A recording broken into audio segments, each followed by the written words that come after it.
मरद छोड़ के गावही खालू खट मिठिया अचार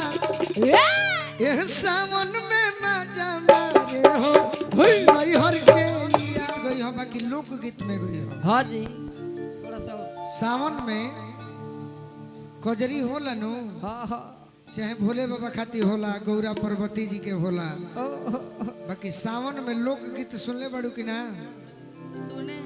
कौन गीत तब कैसे कहा तारू सुने हैं सही बात बोल दी सावन में लोक गीत थोड़ा सा सावन में कजरी होला किया रे राम सावन में शिश के शरीरवा बुझे ना पिया जी अरे पीरवा ये हरी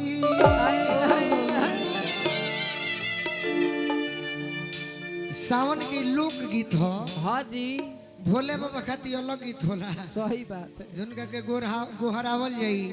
उनका के मनावल जाई हाँ हाँ और लोग औले बा बाकी तहरा बारे में हम आज 5 मिनट पहले हाँ सपना देखनी है जगले आँखें का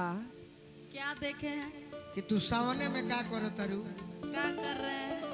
कि फागुन में दिल देवर लेला अरे चैत में भातार एह सावन में मजा मारे हो नैहर के यार एह सावन में मजा मारे हो नैहर के फागुन में दिल देवर लेला चैत में भातार फागुन में दिल अरे फागुन में दिल देवर लेला चैत में भातार। देखो सावन के लोकगीत एकदम बिल्कुल बोलिए एह सावन में मजा मारे हो नैहर के यार एह सावन में मजा एह सावन में मजा मारे हो नैहर के यार अदिति चाचा जी हमार संगीत प्रेमी हैं हाँ जी वो दिख रहा तरह है के उस जे टाइम से हम आशीर्वाद देने हरिंटू भैया हैं बहुत बहुत धन्यवाद अब तू नैहर चालू हाँ अच्छा डॉक्टर साहब के ससुर जी जय हो हमारा तो हंसी बरत का जाने का है पूरा दिल खोल दिए हैं आज बाबूजी हैं गार्जियन हैं बार बार प्रणाम बहुत करो बहुत धन्यवाद ए अदिति छीट दे अदिति बाकी 10 टकिया लुटा रहे हैं आ ना छोड़ा ना अब गाना मत भाड़ो हाँ बाबूजी के प्रणाम करो और कुछ ना करो बाबूजी बड़े से नहीं कि कह सार रही थे तो उनकर बहनी के गाड़ी दे रही थी का बाबूजी बड़े बाबूजी बने बाबूजी गार्जियन है तारा बारे में सुननी है का बताइए जालू नई हर गोरी सावन में जालू हाँ जी जालू नई हर गोरी राखी के बहाने राखी के बहाने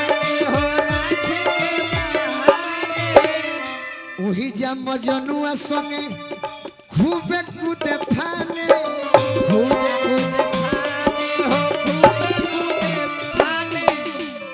तारा बारे में हम सुननी अभी 2 मिनट पहले काउची 3 गो कुकुर रखलू रहलू जब कुआर 3 गो कुकुर रखलू रहलू जब कुआर एह सावन में मजा मारे हो नैहर के यार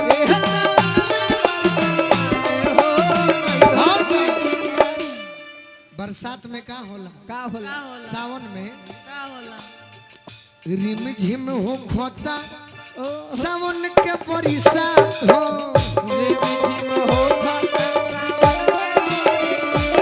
रिम झिम हो खोता सावन के बरसात हो बहुत सुहाना मौसम होला वही में चालू बा बसवारी मुलाकात हो ओही में चालू बाबा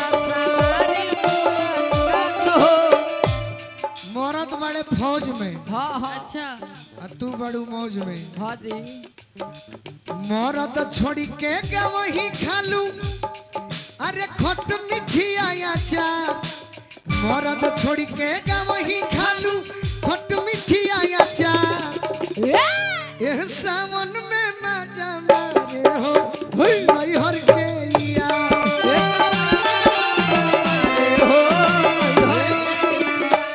और एगो बात सुन ले बानी गीत पूरा कर दे दी एकदम आप पूरा गाइए तब केहू के पुरूब एने भैया पुरूब केने परत होइए नी नु इधर तो पश्चिम हेने हो जाई केहू के पुरूब पुरुष केहू के पुरूब पुरुष पश्चिम भरी कोई